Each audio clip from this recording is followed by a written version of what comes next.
Well, hitting the theaters in the past couple of weeks is the story of the Cocaine Bear. Yep, a humorous story with a dark setting, kind of close to a horror movie, and yet a comedy. Well, the movie, it is based on a true story, and on this edition of Charlie Crimebuster, we're going to tell you just enough about the movie, not to spoil it for you, but then we're going to tell you the real story. That is not the Hollywood version, but the real story as it really happened. This and more on this episode of Charlie Crimebuster. We're talking about the Cocaine Bear in what some people are calling the fastest minutes in podcasting.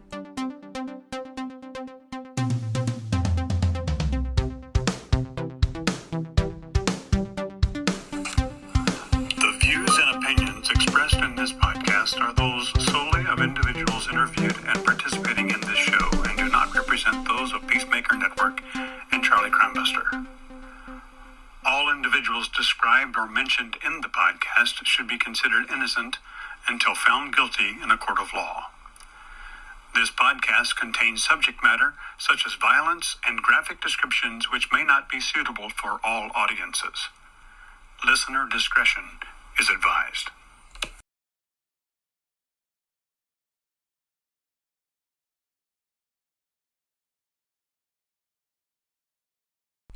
Well, hello and welcome to today's program. Today we're going to tell you about the real true story of that Cocaine Bear.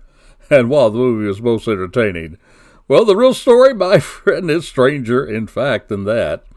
You see, a real friend and a real fan of the program all the way out there across the United States and the state of Washington, Albert. Well, my friend Albert reminded me that this story happened in my neck of the woods, where I was raised, where I spent quite a bit of time in law enforcement. And I'm going to tell you, this is a fun one to tell for sure. But first, let me get some housekeeping out of the way. Hey, if you'd like to reach me, comments, questions, suggestions, well, just reach out to me, charliecrimebuster@gmail.com. That's charliecrimebuster@gmail.com.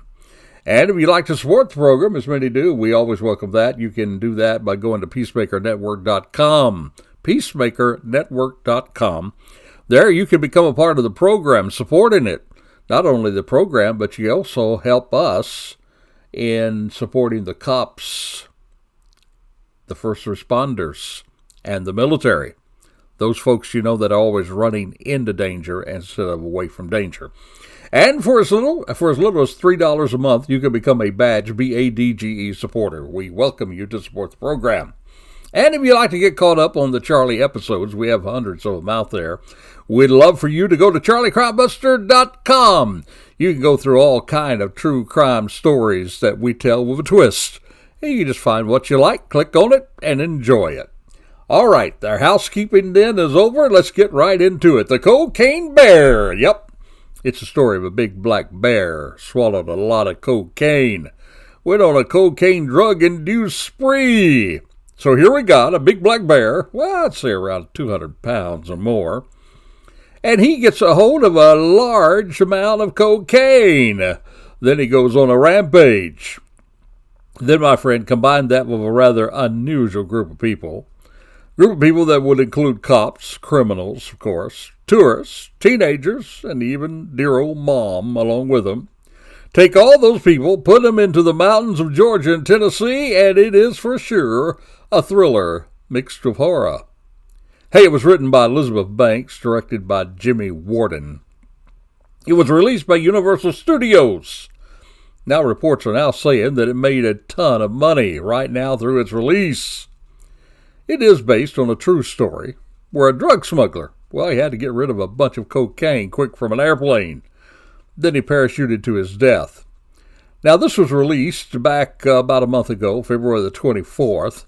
It did receive some mixed reviews from critics, but get this, it's already grossed over $79 million worldwide. And the budget, well, just about $30 to $35 million, so without a doubt, it's making money. It is a money maker. So also, without giving away the story, I'm going to give you a little summary of how Hollywood told it. You see, in 1985, a drug smuggler by the name of Andrew Thornton II, well, he drops a shipment of cocaine from his plane.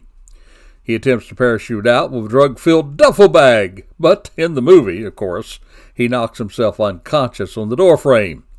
and that caused him to fall to his death. And his body lands, even in the movie, in Knoxville, Tennessee. That's an area where I grew up and near where I worked in law enforcement. And there he was identified by a local detective. We'll call his name Bob. And Bob, well, he concludes that the cocaine was likely from a St. Louis drug kingpin. That was a guy by the name of Sid White. And here's the problem. There's a whole lot of other cocaine out there that's missing. So you're already getting the picture, aren't you? Meanwhile, in the Chattahoochee National Forest, that's there near Tennessee and Georgia, in those mountains up there, where there's an American black bear. He eats some of the cocaine, becomes highly aggressive. He attacked 2 hikers. And at the same time, there in northeast Georgia, now bear in mind that Georgia and Tennessee mountains, they kind of all buffer up against each other there. Well, there was a little middle schooler by the name of Dee Dee. Dee Dee, she lives with her mother. Her mom's name is Sarah, and Sarah's a nurse. So little Dee Dee, she skipped school with her best friend Henry. You've done that before, haven't you? Maybe skipped school when you were younger. And she wanted to skip school with Henry to go paint a picture of the falls there in the forest. And I got to tell you, folks, in those mountains of Tennessee, Georgia, oh, they are beautiful.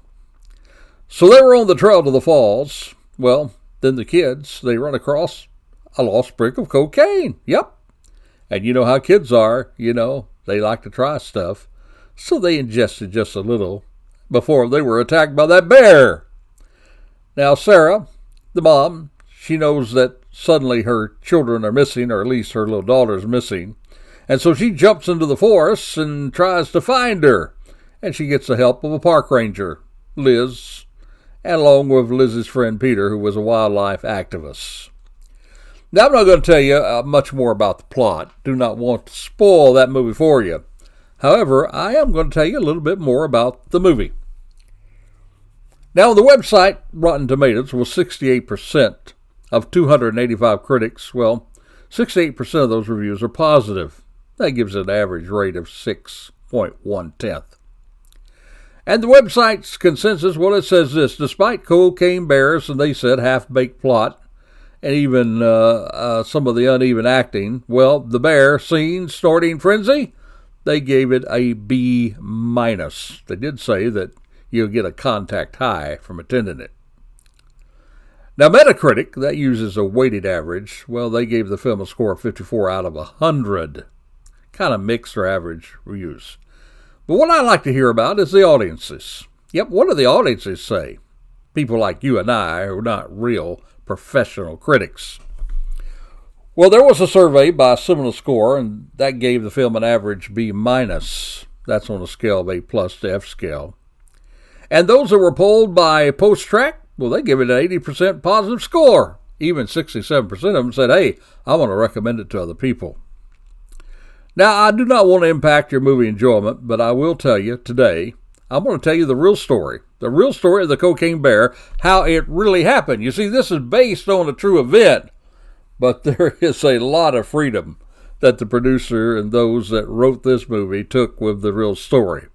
We're going to tell you all of that. Well, we're going to tell you that in a moment. But right now, yep, it's time for what we call our Crazy Crook Story. Now, if you know the podcast, you know that every week we share a crazy crook story to kind of lighten the load of the heavy stuff that we share. But wait a minute. Hey, I'm already telling you a crazy crook story, aren't I? I mean, it doesn't get any crazier than this. Not crazier than the real story behind this real-life incident. You see, this guy, Andrew Thornton, he jumped out of an airplane with so much cocaine wrapped around him, well, he could not successfully parachute to safety. So, my friend, this story that you're hearing today is our Crazy Crook Story. And when you hear in a moment the real story, you will realize that the entire story is indeed about a Charlie Crimebuster Crazy Crook of the Week. So now, in order to understand the real story, well, first of all, you got to know about the real person. That's the person that got the ball rolling. Guy's name was Andrew Carter Thornton II. He was born on October the 30th, 1944, in Bourbon County, Kentucky. Yep, Bourbon County. Hey, Kentucky's known for their bourbon and whiskey. Well, he grew up in Lexington, Kentucky. There in the area, he attended school. Later, though, he was transferred to the Swanee Military Academy, and he graduated from the Military Academy in 1962. He then joined the ROTC and attended the University of Kentucky for a semester before he dropped out to join the Army. Now, even though I described him as a crazy crook, there are some admirable things about him, particularly before he went crazy as a crook. You see, Thornton trained at Fort Bragg, trained there as a paratrooper for the 82nd Airborne Division. He even participated in combat. Yep, in 1965, he participated in the U.S. invasion of the Dominican Republic. And get this, there he received a Purple Heart for his service. Then he comes back, returns to school for a year in 1966. But then he dropped out and he trained racehorses for his father. Now remember, this is Kentucky, and it's the home of the Kentucky Derby, where I might say some of the fastest and finest racehorses in the country are boarded. Now, after quitting the Army, Thornton, he joined the Lexington Fayette Urban County Police Department. That's right, became a cop in 1968. Even took night classes there at Eastern Kentucky. He graduated with a degree in law enforcement. Yep, degree in law enforcement in 1971. Then he became an official member of the Lexington Police Department's Narcotics Squad. That was in the early 70s. There he worked narcotics investigations with Louisville Office of the Drug Enforcement Administration. In other words, he worked hand in hand with the DEA. Now, during this time with the police, he was industrious because then he was taking night classes at the University of Kentucky College of Law. And this guy, who started out as a student, became a soldier, then became a police officer, and now he gets a law degree. Yep, and he even turns into an attorney. But somewhere along the line there, he began doing drug smuggling. Maybe he thought, if you can't beat him, join him. But it was a fatal decision for him. So here we have a soldier turned cop turned crook, but not before giving it a try at being a lawyer. So after he resigned from the police department in 1977, he practiced law there around Lexington, Kentucky. It's probably during this time that he kind of got his side hustle going, which was breaking the law. Because just 4 years later, way out in Fresno, California, he was among 25 people that were accused in a theft of weapons from the China Lake Naval Weapons Center. And also, he was charged with conspiring to smuggle 1,000 pounds of marijuana in the United States. But Thornton, after pleading not guilty, he decided not to stay around town. He went on the run, became a fugitive. My friend, you can run from the law, but not very far. The long arm of the law will reach out, and it reached all the way out from California to North Carolina, and there he was arrested. There he was wearing a bulletproof vest, carrying a pistol. You think that's something? Wait till you see what he had on when he jumped out of that plane. He pled no contest to Fresno to a misdemeanor drug charge. The felony charges, as sometimes happens, it was dropped. He was kind of got a slap on the wrist, you might say. He was actually sentenced to 6 months in prison, fined $500, and placed on probation for 5 years. And of course, if you're going to have that kind of a record, you can't be a lawyer, so his law license was suspended. Now, you might not realize this, but this story, the Cocaine Bear, it was also detailed in other media accounts. You see, Thornton was also detailed in a Discovery Channel double-length episode called The FBI Files. You remember that, don't you? This was in 2003. The title was called Dangerous Company. And get this. Another favorite of mine, it's a show that depicted law enforcement in the hills of Kentucky and the rural areas. I'm talking about what we used to call in the nearby Tennessee hills, Harlan, Kentucky. Only we didn't call it just Harlan, Kentucky. We called it Bloody Harlan because of all the feuds and fighting they had there in those hills. Well, Thornton's death, it actually served, now get this, as inspiration for the story of a season 4 of FX Network's Justified. Loved that show, by the way, Justified. And the beginning of one of the episodes, it featured a flashback all the way back to 1983. Yep, you got it, when a man failed to actually have a successful parachute jump, and he was found with bricks of cocaine scattered around his body. And the bag that carried that cocaine, well, it became the focus of a mystery roughly 30 years later. Now, all of this media attention, that's addition to now we have the Cocaine Bear, which was released about a month ago. By the way, if I failed to mention it, Thornton, he was played by an actor by the name of Matthew Rise. So I guess I'm saying all this to say that I think we all can agree, well, this Thornton guy's quite a colorful figure. He makes things, well, let's say at least he makes it interesting, right? So get that in mind as we get into the real story of the Cocaine Bear, because I know what you're saying. Hey, tell me about the bear. Tell me about the bear. Well, let's talk about what really happened. Now, in the movie, Thornton is in the airplane with the cocaine all by himself, but in real life, it wasn't that way. You see, on September the 9th, back in 1985, where Andrew Thornton, remember he is a former Kentucky narcotics officer and lawyer, now he's turned big-time drug smuggler. Well, he went on a mission, but he wasn't by himself. No, he wasn't by himself, as depicted in the movie. There was another guy with him, a guy by the name of Bill Leonard.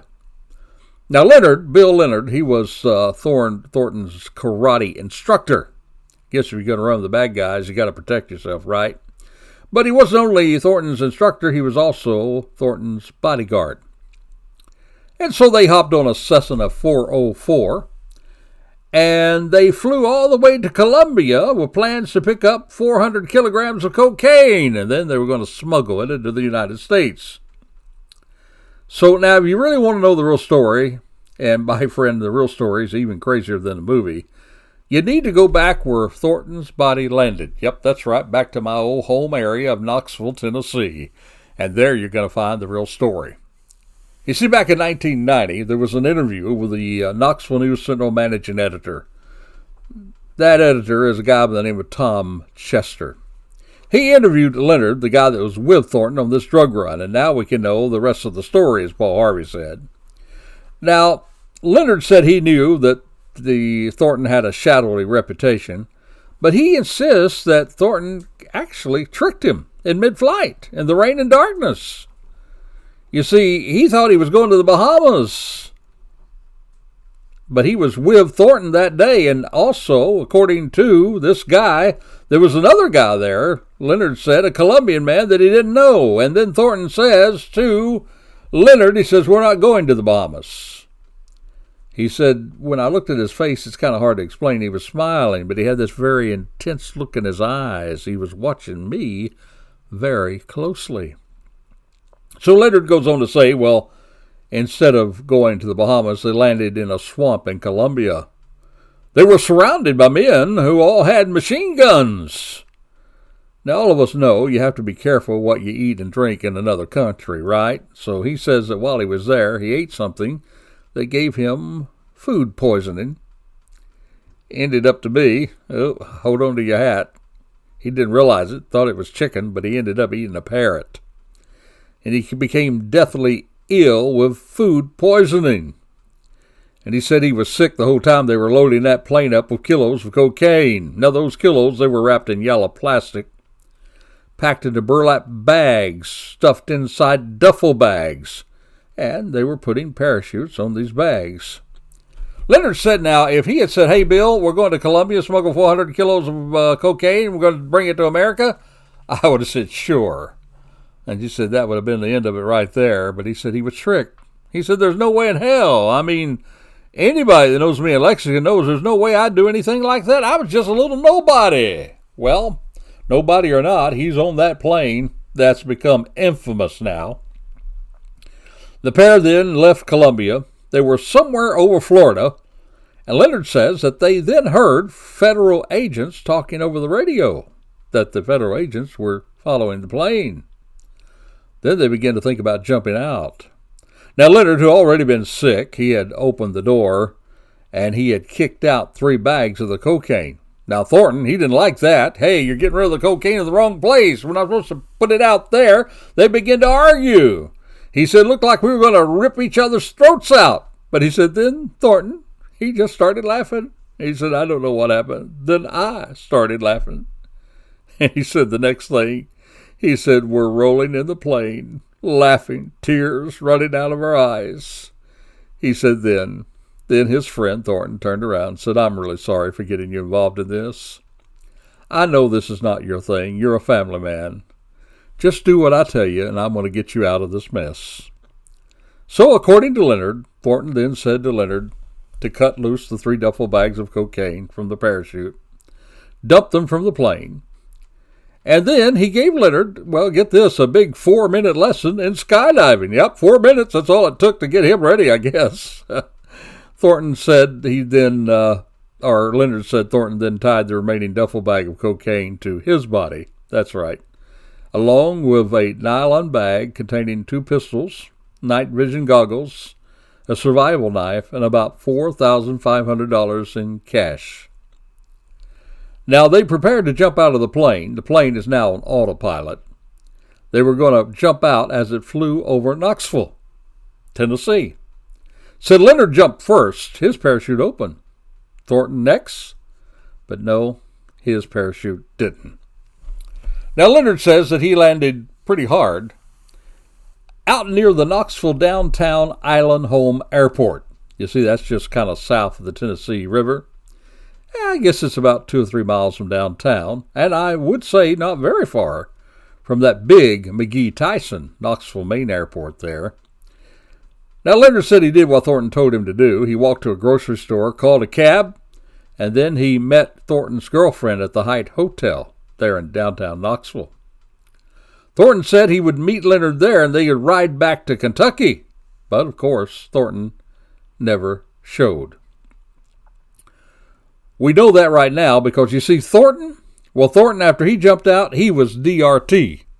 That's what we cops call DRT, dead right there. You see, a man had spotted Thornton's body in the backyard of his home. That was on Island Home Pike, South Knoxville there. That was on the morning of September the 11th, 1985. And this guy, Thornton, he was khaki-clad, wearing a parachute, several bags, including one containing 35 kilograms of coke. They were all lying nearby. Now, you can imagine what happened then. Authorities came from everywhere.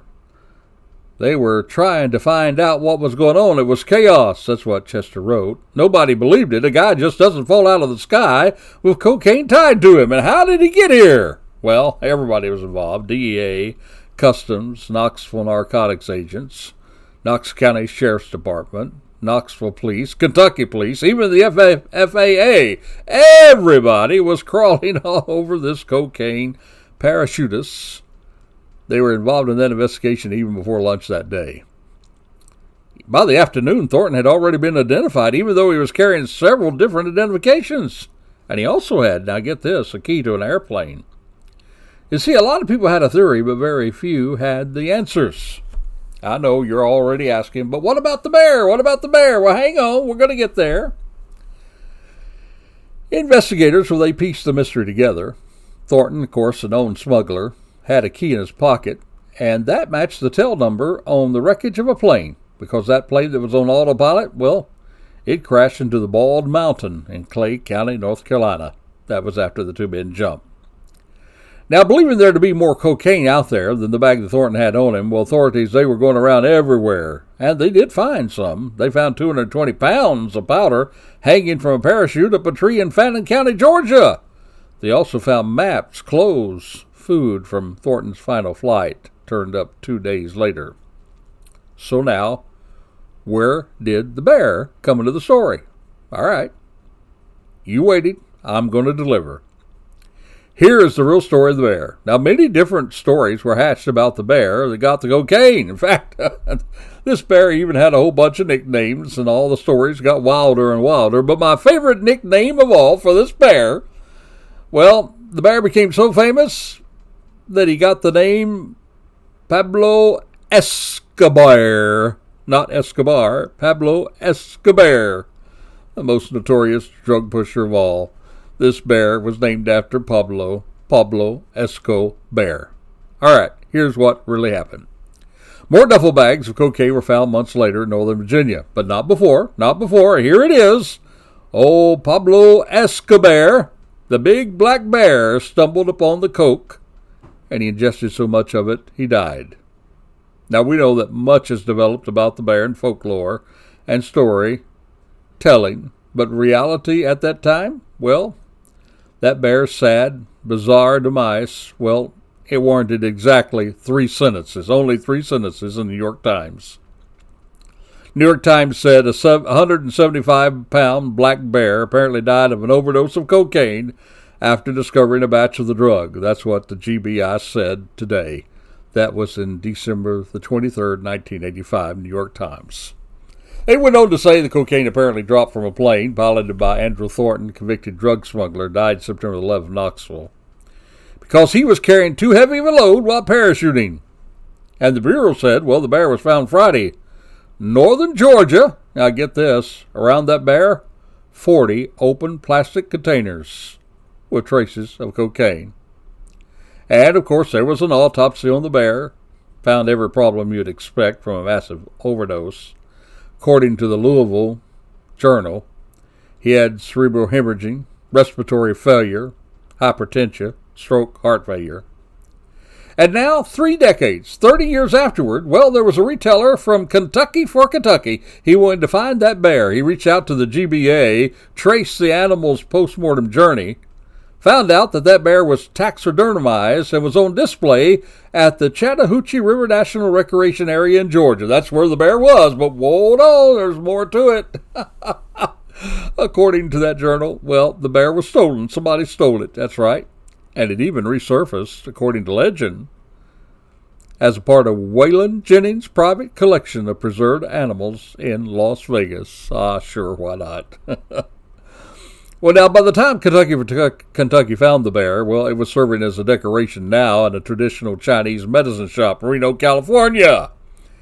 And the owner's widow, well, she agreed to give up the cocaine bear for the cool price of $200 in shipping costs. And now that real cocaine bear, well, it's now on display at Kentucky for Kentucky Fun Mall in Lexington, Kentucky. And my friend, get this, yours truly, myself, I've actually put eyes on that real cocaine bear there in Kentucky. And as you can guess, well, the retailer, he's got all kinds of merchandise based on the bear. You can get a hold of Kentucky Fun Mall and find out all about it.